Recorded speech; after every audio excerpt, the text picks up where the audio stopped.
우리 시간으로 오늘 새벽 유엔 총회 연설에서 문재인 대통령은 다시 한번 남과 북 국제사회가 함께하는 한반도 번영을 강조했습니다. 북한의 체제 안전을 보장하면서 북미 대화 재개 분위기에 힘을 싣는 모습이었는데요. 네, 하지만 노딜로 끝난 북미 정상의 하노이 회담 이후 우리를 향한 비난의 수위를 높여가고 있는 북한을 상대로 한반도 평화 프로세스를 이끌어갈 수 있을지 남은 과제는 여전합니다. 또 비핵화를 이끌어가는 과정에서 우리가 지불해야 할 방위비 분담금과 같은 경제적 비용들, 그리고 한일 갈등이 계속되는 가운데 풀어야 할 한미일 삼각동맹 문제까지 해결을 해야 할 난제들도 많은데요. 오늘 아침 토론에서는 다양한 문제들 자세히 짚어보도록 하겠습니다.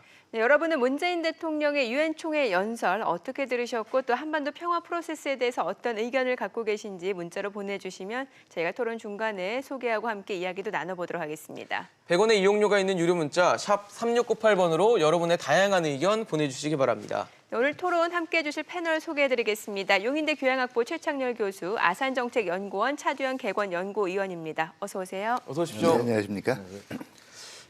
오늘 새벽에 이제 문재인 대통령이 유엔 총회에서 이제 기조연설을 했는데 좀 어떻게 들으셨는지부터 좀 궁금하거든요. 어떤 메시지가 좀 가장 좀 관통했다고 보십니까? 그래서 이제 그 전에 한미 정상회담이 있었죠. 그리고 이제 체제 안전 보장 얘기가 이번에 주요 의제로 등장을 했는데 네. 한미 정상회담에서 그것과 관련해 가지고 DMZ를 국제 평화지대로 만들자, 이게 가장 큰 주제였던 비무장지대를요? 큰 메시지였어요. 네. 비무장지대 DMZ를 이제 국제 평화지대로 만들자는 것이고, 그래서 이제 JSA, 거의 이제 공동경비 구역이 있잖아요. JSA, 예. GP, 뭐 우리가 이제 경계초소라고 얘기하는 GP, 철책선, 이런 것들이 이제 분단의 비극과 평화의 염원을 담고 있는 것이니 네. 이런 게 이쪽을 상징적 역사 공간으로 만들자, 이런 얘기고, 판문점과 개성을 잇는 그러한 이제 지역을 평화 협력구로 지정하자, 이런 얘기입니다. 그래서 평화와 생태문화 이런 관련한 기구 등이 전부 이제 그 안에 들어와서 예. 실질적으로 국제적인 평화지대로 만들자라는 얘기거든요. 네. 근데 그게 일단 이제 그 전날 한미 정상회담에서 나왔던 얘기들, 체제 안전 보장과 연관된 얘기기도 하고, 이 체제 안전 보장에 대해서 북한이 대북 제재 완화 못지않게 꽤 이제 신경을 많이 쓰고 있는 상황이거든요. 네. 근데 이런 것들이 이제 남북 그리고 국제사회와 함께 하자라는 그런 메시지가 중요한 의미가 있었던 것 같아요. 일단 어제 그 유엔 총회 연설에서요. 네네네. 네. 국제사회의 어떤 보면 국제사회와 지원과 같이 하자, 관심을 이런 좀 거죠. 보여달라라는 메시지가 있었다라는 그렇습니다. 네. 거죠. 위원님께서 어떻게 좀 보셨어요? 네, 저도 뭐 비슷한 느낌인데요. 네. 전반적으로는 작년 이후에 조성이 됐던 한반도에서 이제 평화 분위기, 예. 이걸 다시 한번 강조를 하면서 이것이 계속 이어질 경우에 상당한 그 한반도를 넘어서 어떻게 보면 지역, 이 동아시아죠. 그리고 세계 차원의 어떤 이 공동의 안정으로 이어질 수 있다라는 비전들 강조를 하신 것 같고요. 그런 면에서 한반도에서 이런 평화 과정을 아주 함축적으로 상징하는 대상으로서 비무장지대, 국제평화지대화를 제안을 하신 것 같고요. 뭐 이런 이 제안들이라는 게 결국은 아마 국제사회에 던지고자 하는 메시지는 이런 거죠. 남북한이 서로 평화롭고 그리고 공동 번영하는 게 이게 한반도만 좋은 게 아니라 결과적으로는 유엔에서 얘기하는 유엔 정신의 구현이거든요. 네. 결과적으로 보다 안전하고 전쟁 없는 세계를 단순히 남한과 북한의 문제는 아니다라는 그러니까 얘기인 거죠. 회원국들한테 그 메시지를 전달을 하면서 예. 이제 협력을 촉구를 하신 것 같은데요. 네. 다만 이제 조금 아쉬운 점은 네. 이것들이 모두 중장기 비전들이라는 얘기예요. 단기적인 효과를 좀 그러니까 이제 기대하기 힘든 남북한 부분이라는 간에 거죠. 지금 해결해야 될 그 비전들이 작년에 이제 이 판문점 선언이라든가 아니면 평양 공동 선언에서 했던 보다 이제 구체적인 것들이 굉장히 많거든요. 예. 그러니까 특히 유엔 차원에서 관심을 기울이는 게 이제 인도주의란 말이에요. 그럼 여기서 나와야 되는 것들이 이제 이산가족 전면 재상봉이라든가, 그 다음에 이제 상시 이제 이 상봉, 이런 가치들이 오히려 사실 단기적으로는 남북한 간에 더 절실하게 해결해야 될 문제이기도 하고요. 그렇죠. 네. 그 다음에 이제 지금 이 비무장지대의 완전한 비무장화라는 것도 시범 사업을 제외하면 사실 비무장지대의 완전한 비무장화가 돼야 네. 이 국제평화지대가 설치가 되는 거란 말이에요. 네. 그러니까 단기적인 비전이 없다라는 것은 어떤 얘기냐면 이거예요. 미래의 기상도는 굉장히 밝은데 여전히 앞에 그 날씨가 흐려 있는 문제에 대해서는 이게 우산을 가지고 나가야 되는 건지 정말 그냥 맨몸으로 나가야 되는 건지에 대해서 조금 아마 불확실하다는 느낌을 이 적어도 듣는 그 지구촌 가족들이라면 그러면 한반도가 앞으로는 굉장히 평화로워질 것 같은데 네. 지금은 어떤 거야에 대한 물음표에 대한 확실한 그럴 답은 수 아니었지 있겠네요. 않나라는 생각을 듭니다. 뭔가 구체적인 윤곽 자체가 제시되지 못했다라고 그 보시는 부분은 좀 거군요. 아쉽다. 단기적인 사업. 단기적인 사업에 대해서. 예. 한반도 문제 해결 3원칙을 제시를 했어요. 그럼 이게 기존의 한반도 평화 프로세스와 비슷한 맥락이라고 봐야 될까요? 그러니까 지금 이제 지난 하노이 예. 딜이 이제 실패했잖아요. 하노이 그렇죠. 빅딜이 하노이 노딜이라고 그러잖아요. 네. 그러나 이제 지난해 싱가포르 선언의 경우에는 이제 새로운 북미 관계 수립, 북미 정상회담에서 그리고 한반도 평화 구축, 평화 체제 구축, 그 다음에 이제 완전한 비핵화가 나왔어요. 네네. 그러니까 북미 관계가 어쨌든 새롭게 수립이 돼야 되는 거고 네. 지금 북한이 얘기하고 있는 이제 그 체제 안전이라는 거는 이른바 종전선언 문제, 그리고 평화협정 체결 이런 이쪽으로 연결이 돼야 되는 건데 아직 그쪽으로 가지 않는 단계에서 어제 문재인 대통령이 유엔 총회 연설에서 이 얘기를 꺼낸 게 아닌가 생각이 좀 들거든요. 예. 지금 앞서 이제 차 박사 말씀처럼 당장 우리가 시급한 게 이제 개성공단, 그리고 이제 금강산 관광 재개 이런 부분들인데 이런 얘기들은 전혀 나오지 않았어요. 남북 정상 아니 그 북미 정상 아니 한미 정상회담에서도 네네. 안 나왔고 네네네. 유엔 총회 연설에서도 나올 수 있을 법했었는데 이런 얘기는 안 나왔단 말이에요. 그러니까 기본적으로 북미가 지향하고 있는 건 적어도 원론적으로는 상징적으로는 북미 관계를 새롭게 수립해야 된다는 건데 북미 관계 수립이라는 게 사실은 종전선언과 평화협정 체결이 같이 맞물리는 부분들이거든요. 네. 한반도 평화체제도 구축도 그렇고 네. 지금 완전한 비핵화라는 게 비핵화의 의미나 개념이 좀 북한이 생각하는 것과 네. 미국이 생각하는 게 좀 다를 수도 있는 것 같고요. 그 범위도 그렇고 시기도 그렇고. 그러니까 지금 북미 3차 정상회담이 대단히 이제 그 가시화됐다라는 이제 전망들이 일반적이고 네. 특히 북미 그 실무 협상은 곧 재개된다 2, 3주 안에 이런 얘기들이 기정사실화돼 있는데 또 어떤 면에서 볼 때 트럼프 대통령의 발언이나 이 내용을 좀 보면은 또 3차 북미 정상회담에 집착하지 않는 듯한 모습도 보이기도 하고 그래서 아직은 정확하게 얘기는 못 하겠어요. 물론 기본적인 분위기는 3차 북미 정상회담으로 간다. 이건 맞긴 맞는 것 같은데 뭔가 지금 비핵화나 이런 것들 전반적인 것들에서는 동의하는데 지금 미국 트럼프 대통령 어쨌든 미국 북한이 단거리 미사일 쏘는데 그건 다른 나라도 쏘고 있다. 이런 정도의 계속 이제 말하자면 남북 관계 이 현재 비핵화 가는 단계에서 현재 상황을 관리하는데 그치려 하는 듯한 느낌도 좀 든단 말이에요. 그래서 지금 뭔가 이제 희망적인 뭐 기대 섞인 이런 전망들은 있는데 막상 또 구체적인 내용으로 들어가 보면은 아직도 북미 실무 협상도 난관이 많고 좀 이제 우리 남북 관계도 그렇고 말이죠. 생각보다 그렇게 이게 아주 순항할 것 같지 않은 느낌도 좀 드는 이런 상황이라고 보여집니다 아직. 네. 님도 같은 네, 생각이신가요? 아마 이제 가장 눈에 띄는 3원칙 중에서 이제 상호 안전 보장이라는 네네. 부분일 네. 거예요. 왜냐하면 전쟁을 일어나서는 안 된다. 이 평화 원칙은 사실은 역대 정부의 이 남북 관계, 그 대북 정책에서 일관되게 강조를 해온 거고. 예. 그다음에 공동 번영이라는 것도 경제 협력이나 화해 협력 추구를 한다라는 이것도 그대로 이제 이 존재를 해왔던 거거든요. 근데 네. 이 상호 안전 보장이라는 문제는 정부마다 조금 다른데 사실 90년대 말이나 2000년대 초반을 보면 그냥 우리가 흡수 안 할게. 흡수 통일을 추구하지 않는다. 이제 이런 정도였단 말이에요. 예, 예. 그러니까 어떻게 보면 그냥 우리가 제시해 줄 수 있는 어떤 안전 조치거든요. 네네. 근데 사실은 어떤 국가나 아니면 국가급 행위자가 안전하게 느낀다라는 거는요. 객관적인 조치뿐만 아니라 거기서 심리적으로 안정감을 가져야 돼요. 그러려면 그 상대방이 불안하게 보는 것들을 이제 제거를 해줘야 된단 말이에요. 네. 그렇기 때문에 보다 이제 적극적으로 상대방의 그 요구에 귀를 기울이겠다. 뭐 이런 좀 진일보한. 그러니까 다시 말해서 우리 기준으로만 보는 안전한 상태가 아니라 네. 네. 남북한이 모두 생각하는 안전한 상태를 만들겠다는 건데 문제는 북한이 그동안 이제 그 기존에 제시했던 2015년에 제시했는데 네. 이 비핵화하고 안전보장 조치 안에 들어가 있는 게 한미동맹 이 철폐하고 주한미군 철수가 들어가 있단 말이에요. 이 부분에 대해서 북한의 입장이 변했는지 안 변했는지에 대해서 확인이 지금 아직 사실 안 돼 아무도 있죠. 확인을 예. 한 것도 없고 예. 우리는 이 부분에 대해서 어떻게 생각을 해야 되는지 여기에 대한 부분들 자체는 앞으로도 이제 우리가 계속 숙제네요. 국민적인 그 합의를 모아 나가야 될 부분이라고 생각을 합니다. 네. 어쨌든 그러나 한번 북한의 입장에서 안전하다라는 게 뭐고 또 그 어떻게 하면 북한이 안전하다고 느낄 것인가에 대한 그 보다 적극적인 접근을 해보겠다라는 의지가 여기저기서 이제 지금 나오고 있다라고 봐야 되겠죠. 네네.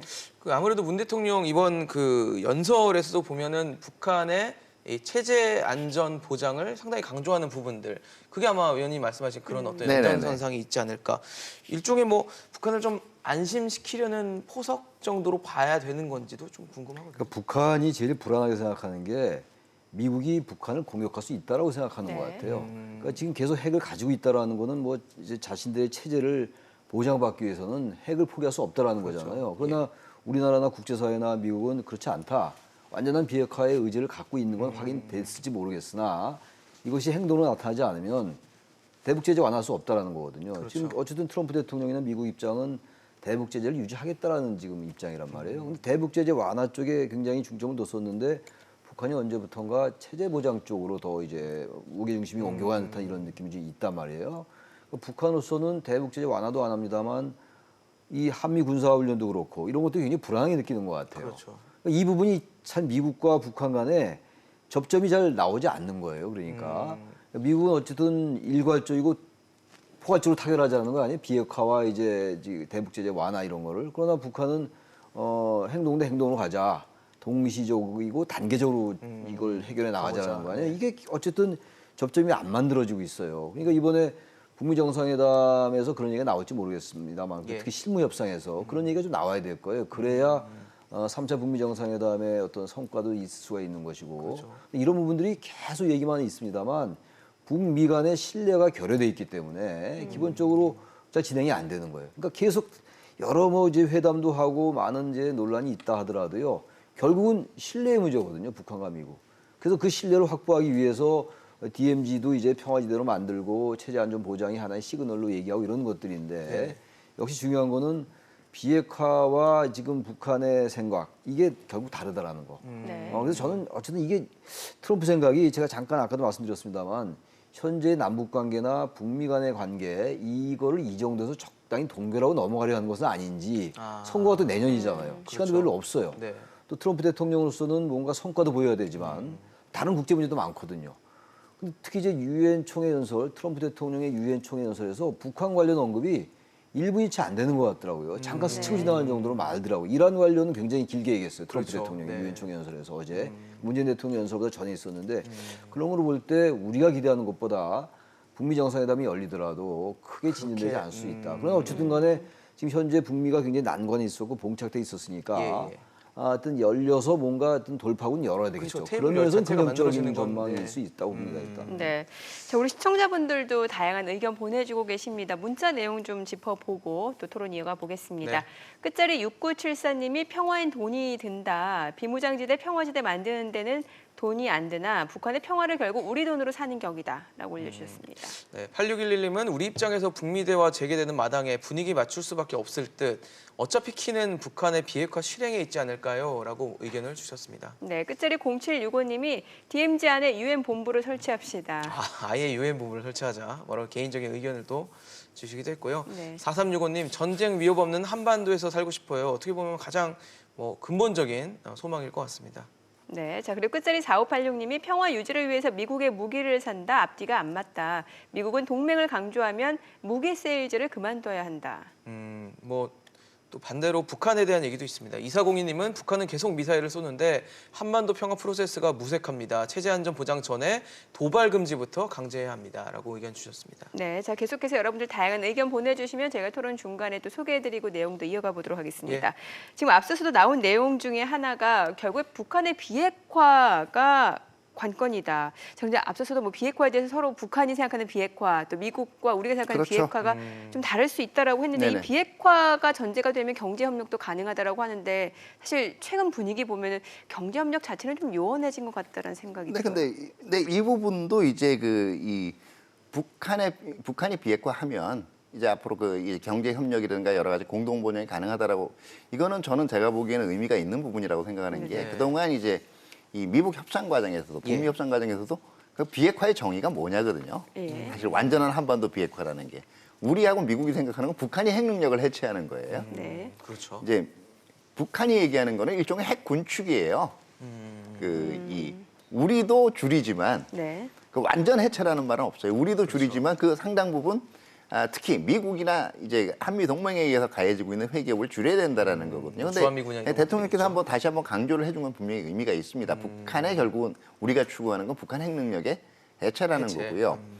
이게 되면 경제 협력이 가능하다라고 한 부분에서 이것도 사실은 어떻게 보면 나머지 부분들이 전부 중장기 비전 부분이기 때문에 네. 이 부분만 어떤 지금 특히 또 현재 단기적으로 추진되고 있는 부분들도 없고요. 그렇기 때문에 이 정도의 표현이 오히려 적절할 수도 있고 더 나오는 게 좀 오히려 조금 어떻게 보면은 생소할 수가 있는데요. 예. 제가 보기에는 사실 경제협력이라는 거, 남북한 간의 경제협력이라는 게 요원해 보이기도 하지만 네. 실질적으로 앞에 있는 지금 여러 가지 막혀 있는 것들이 있잖아요. 제일 그 대표적인 게 그동안 몇 번 시도를 해왔지만 대북 제재 문제란 말이에요. 네. 대북 제재와 관련돼서 가장 가로막고 있는 두 가지가 이제 북한의 이중용도 품목, 다시 말해서 민수나 군수로 동시에 전용될 수 있는 이중용도 품목을 반입할 수가 없는 거예요. 두 번째, 유엔 제재의 가장 큰 특징 중에 하나가 북한이 혹시 무기를 만들 수 있도록 대량의 현금을 보유할 수 있는 사업을 할 수가 없는 거예요. 근데 이 두 가지 족쇄가 풀리면 그동안 일단 남북한 간에는 이 경협 사업을 뭐 금강산 개성 얘기하지만 충분히 실험도 해봤고 네. 그다음에 양측이 가지고 있는 비전들도 있단 말이에요.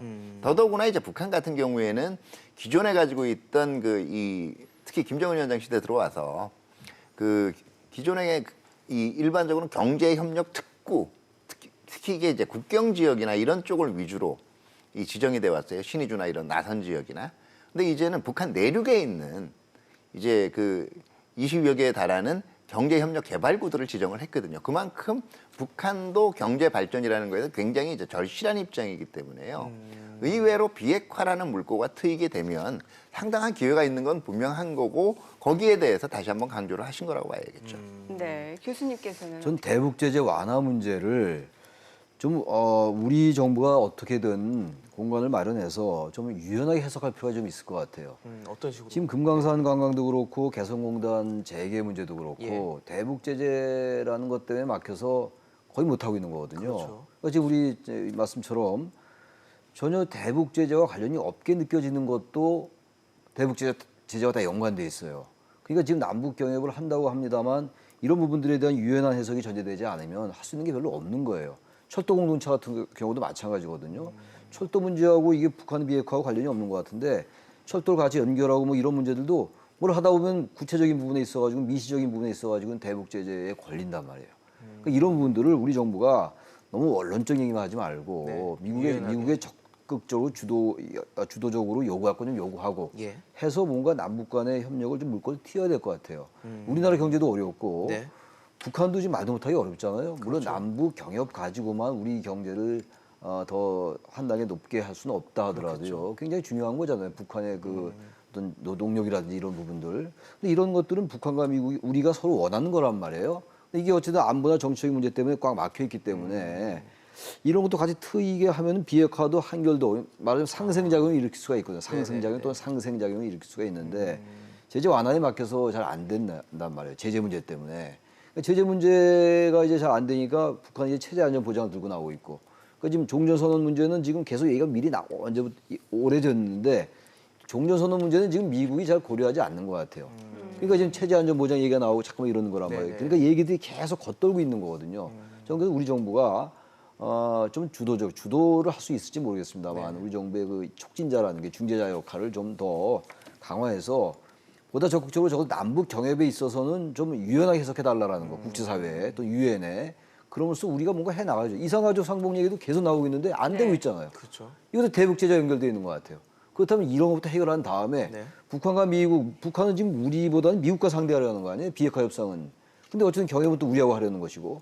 근데 거기에 이 매개 변수로 개입되어 있는 게 대북 제재 문제거든요. 이걸 어떻게든 좀 유연하게 해석해 나가는 쪽으로 우리 정부가 좀 외교력을 발휘할 필요가 있다고 생각합니다. 네. 사실 이번 한미 정상회담을 보면 무기 얘기가 또 나왔습니다. 맞아요. 무기 구매를 관련한 얘기가 나오는데 우리도 계획을 내놨더라고요. 네네. 그러니까 지금 이 어차피 지금 전작권 전환이 지금 준비가 되고 있고요. 네네. 그에 맞춰서 우리도 이제 핵심 전력을 우리 자체의 능력 확장을 해야 될 필요가 있는 거예요. 그러니까 예. 미국의 도움을 받긴 받지만 주요한 핵심 전력들에 있어서는 우리 우리 자체 거를, 능력들이 예. 확장이 돼야 되거든요. 예. 그러니까 자연스럽게 그 과정에서 가장 그 핵심 전력에 효율적으로 들어맞는 네. 우리가 얘기하는 컨셉에 가장 맞는 무기가 뭐냐를 생각을 하다 보니까 그게 이제 현재로는 미국산 무기가 가장 적합하다는 결론이 된 거고 그래서 이제 무기 구매 의사를 밝힌 거죠. 네네. 이거를 뭐 일각에서는 이 방위비 분담금 협상을 위한 카드다. 뭐 이런 해석은 어떻게 보십니까? 글쎄요. 제가 보기에는 뭐 그렇게 볼 수도 있어요. 근데 오히려 미국이 그렇게 보더라도 네네. 우리는 분리해서 접근을 해야 됩니다. 왜냐하면 두 가지 측면에서 그래요. 첫 번째는 예. 지금 한미 간의 방위비 분담 협상이 어려워진 게 네네. 기존과는 전혀 다른 틀의 방위비 분담이라는 개념을 트럼프 대통령이 지금 들이밀고 들고 있기 나왔죠. 때문에 예. 그래요. 지금 방위비 분담이라는 거를 영어로 SMA라고 합니다. Special Measures Agreement. 왜 스페셜이라는 표현이 붙었냐면요. 네. 원래 정상적인 그리고 일반적인 관행은 미국이 해외에 군대를 주둔시킬 때 모든 접수 국가들, 그 군대를 주둔시키는 국가들 같은 경우에는 시설하고 토지만 제공을 해요. 나머지 드는 비용은 다 원래 미국 부담입니다. 분담을 하지 않는다. 예, 왜냐하면 주둔한다는 것 자체가 미국 국가에게도 도움이 되거든요. 그런데 주둔에 드는 비용들이 이제 점점 높아지고 네. 또 특히 그 주둔을 하는 국가들이 경제적으로 여유가 있는 국가들일 때 거기에 맞게 기여를 해준 기존과는 다른 몇 가지 특별한 기여를 해준다라고 해서 특별조치협정이거든요. 네네. 근데 트럼프 대통령은 전혀 다르게 보는 거예요. 이게 결국은 해외에 미군을 주둔시킨다는 게 미국의 국가 이익에 도움이 되는 게 아니라 그 나라 지켜주기 위해서 가는 거야. 내가 그 나라에 논리가, 안보 서비스 예. 제공하러 보낸 거니까 그 안보 서비스에 대한 대가를 받아야 되겠죠. 이 개념이 그러니까 기존과는 완전히 다른 방위 분담 그러네요. 개념이거든요. 사실은 그거 자체의 생각을 바꾸는 것이 굉장히 중요하고요. 네. 이거를 당장은 이럴 수가 있어요. 아, 방위 분담금 안 올리는 대신 우리가 그럼 그 미국 제무기 얼마 사줄게. 근데 이렇게 되면 사실 동맹에서 비용을 분담한다라는 거고요. 무기를 구매한다는 건 따로 얘기가 돼야 돼요. 이렇게 만약에 이런 식으로 하면 무기를 계속 구매해야 일정량 이상 구매해야 동맹이라는 얘기가 되는 거거든요. 이런 관행이 되면 나중에 협상할 때 굉장히 힘들어져요. 복잡해질 수도 있겠네요. 그러니까 당장은 아마 미국 관료들도 곤혹스러울 거예요. 왜냐하면 트럼프 대통령의 접근 자체가 기존에 하고 있던 미국 행정부의 그렇죠. 접근이랑도 다르니까요. 틀리거든요. 네. 그러니까 사실 약간은 억지스럽다는 걸 분명히 저쪽도 알아요. 그렇기 때문에 이게 처음에는 곤혹스럽고 상대방이 막무가내의 반응을 보이더라도 네네. 꾸준하게 이건 기존에 있던 약속과는 틀리다라는 점에서 설득해 나가야지 네. 우리가 무기 얼마 사주면 그 대신 방위비 분담금은 거래 형식으로 가면 안 된다. 네, 이거는 제가 볼 땐 굉장히 위험한 사고가. 지금 우리나라의 그 평택 기지라는 게 여의도의 5배가 넘는다는 그렇죠. 거 아니에요? 세계에서 가장 큰 미군 기지거든요. 그리고 이제 우리나라의 국익에도 부합합니다만 미국의 동아시아 전략에 우리나라가 절대적으로 필요해요. 그렇죠. 중국을 견제하기 위해서. 그러니까 그런 걸 우리가 감안한다면 막무가내 또 우리의 주장만을 할 수는 없지만 한미 동맹이라는 축이 있기 때문에 기본 축이 어쨌든 우리도 좀 할 얘기는 해야 돼요. 너무 저자세로 나가면 안 너무 된다는 계속 이런 말씀이죠. 식으로 그리고 지금 1조 389억이에요. 그러니까요. 올해 12월까지 이제 계약돼 있는 금액인데 그렇죠. 그걸 지금 뭐 5조로 올린다는 얘기. 물론 이제 그건 협상용이겠죠. 미국이 그렇죠. 이제 그건 일단 뭐 부풀려서 얘기를 하겠지만 네네. 나중에 결정이 달라지겠지만 그렇게 일단은 해도 그렇죠. 너무 많이 지금 요구하고 있는 거거든요. 그러니까 지금 이른바 거래 달인이라는 트럼프 대통령 거래 기술 그가 쓴 책 그 책에 의해서 지금 하고 있는 거예요. 트럼프는 이걸 지금 한미 동맹이라는 차원이라든지 국가와 국가 간의 어떤 안보적인 이익 이런 차원보다는 돈의 관점에서 경제적인 이익의 관점에서 접근하고 있다는 거예요. 우리가 뭐 이쪽에 말려들면 안 된다. 우리가 뭐 완전히 트럼프의 생각을 배제할 수는 없는 게 현실이라 하더라도 그러니까 감안은 하더라도 우리가 내세울 건 해야 된다. 그래서 미국은 미국 당신들의 국익이 있는 것이다 여기에. 좀 약간 배짱, 뭐 배짱이란 말은 글쎄 좀 어떨지 모르겠는데 좀 강단 있게 나갈 필요가 있다고 생각해요. 우리만을 위한 것은 아니다. 앞서 말씀하신 그런 개념이죠. 그 네. 자꾸 구매와 무기 구매와 연결시키면 계속 거기에 우리가 말려들 수밖에 그렇죠. 없다 이런 생각 들어요. 네, 이번에 한미일 삼각동맹 얘기를 해볼게요. 네. 최근에 뭐 한일 관계가 뭐 지금 전례 없는 갈등 국면인데 네. 이번 유엔 총회에서는 한일 정상 뭐 짧은 만남도 없었어요. 네, 그렇죠. 예. 아무래도 최근에 한일 간 분위기를 그대로 반영한다라고 봐야 되겠죠. 예. 뭐 지금 사실 한미 북핵 협상 수석 대표들이 비공식 협의를 한다라는 이런 보도가 있었는데 이에 대한 만남이 따로 있었나요? 제가 보기에는 이것도 아마 이번에 이 비공식 만남도 그 전반적인 분위기상은 이루어지지 않았을 가능성이 저는 크다라고 봐요. 그리고 이루어졌다라고 해도 그냥 형식적인 아마 그 대화가 됐을 가능성이 큰데 이게 왜 그러냐 하면 네. 지금 그 한일 간에 이 이루어져야 될 문제의 간극이라는 게 이게 최근 몇 개월에 걸쳐서 진행된 것이 아니라 그렇죠. 이미 작년부터 역사 문제라든가 여러 문제를 둘러싸고 네, 벌어진 네. 이견들이 터진 거거든요. 네, 징용 문제부터 예, 시작해서. 그러면 네. 그 과정에서 어떻게 보면 그 8월 한 달 동안 그다음에 9월 초까지 서로 막 조치를 교환하면서 예.